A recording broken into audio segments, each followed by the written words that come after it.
Every World Cup generation has a song that instantly transports fans back to a moment in time.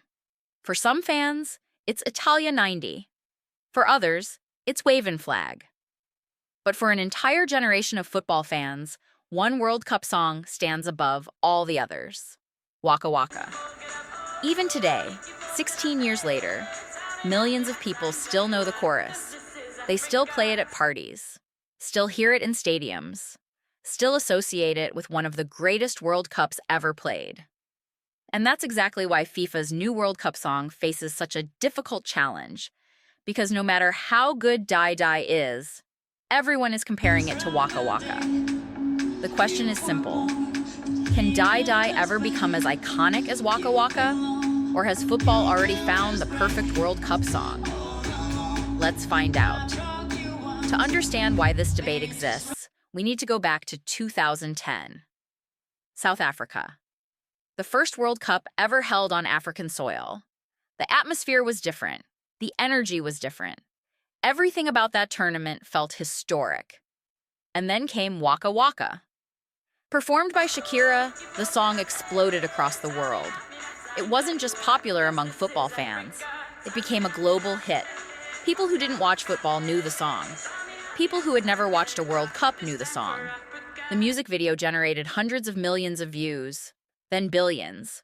And suddenly, Waka Waka wasn't just the soundtrack of a tournament. It became the soundtrack of an era. Which is important, because World Cup songs are judged differently than normal songs. Fans don't just remember the music. They remember the moments, the goals, the celebrations, the drama, the players. Every time someone hears Waka Waka, they don't just hear a song. They remember 2010. They remember Spain lifting the trophy. They remember Iniesta's winner. They remember the vuvuzelas. The song became attached to football history, and that's incredibly difficult to recreate. Fast forward to 2026. A new World Cup, a bigger World Cup.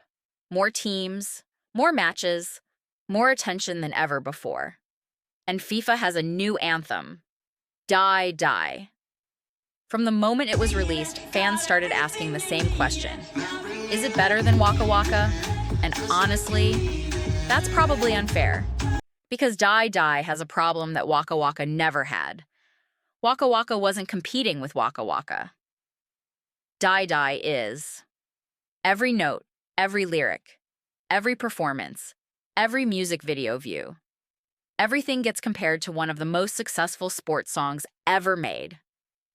Imagine being the player asked to replace Lionel Messi. That's basically the challenge Die Die faces. But here's where things get interesting. Die Die does have advantages. The 2026 World Cup is expected to be the biggest World Cup in history. More teams, more countries, more fans, more content, more social media, more exposure. In theory, that gives Die Die a larger audience than Waka Waka ever had. And modern platforms can spread music faster than ever. TikTok, Instagram, YouTube Shorts.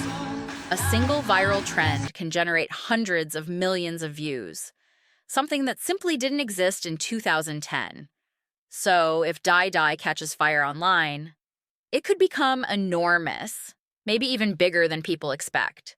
But being big isn't the same as being memorable. That's where the real battle begins. Because the greatest World Cup songs become part of football culture. And culture can't be forced. Fans decide.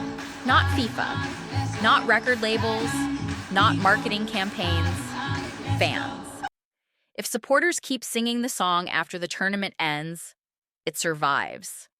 If they stop listening after the final whistle, it disappears. That's what happened to many previous World Cup songs. They were huge during the tournament, then vanished. Waka Waka didn't vanish. It stayed. Year after year. World Cup after World Cup. Which is why so many fans still consider it untouchable. So what would Die Die need to do? First, it needs unforgettable moments. A legendary final helps. An iconic goal helps. A tournament people never forget helps. because songs often become symbols of memories. Second, it needs longevity. People need to still be listening in 5 years, 10 years, 20 years. And finally, it needs football fans to embrace it. Not because FIFA tells them to, not because it's the official song, because they genuinely love it. That's the hardest part, and nobody knows if it will happen. Yet. So, will fans still be listening to D-Day in 2042? The way we're still listening to Waka Waka today? Maybe. Maybe not. What we do know is this. Right now, Waka Waka remains the benchmark. The song every new World Cup anthem gets measured against. The song every football fan knows. The song that refuses to fade away. And until Die proves otherwise, the crown still belongs to Waka Waka. But that's just my opinion. What do you think? Which song is better? Waka Waka or Die? Comment your answer below. And don't forget to subscribe to Matchday Insider for daily World Cup content and check out our merchandise store.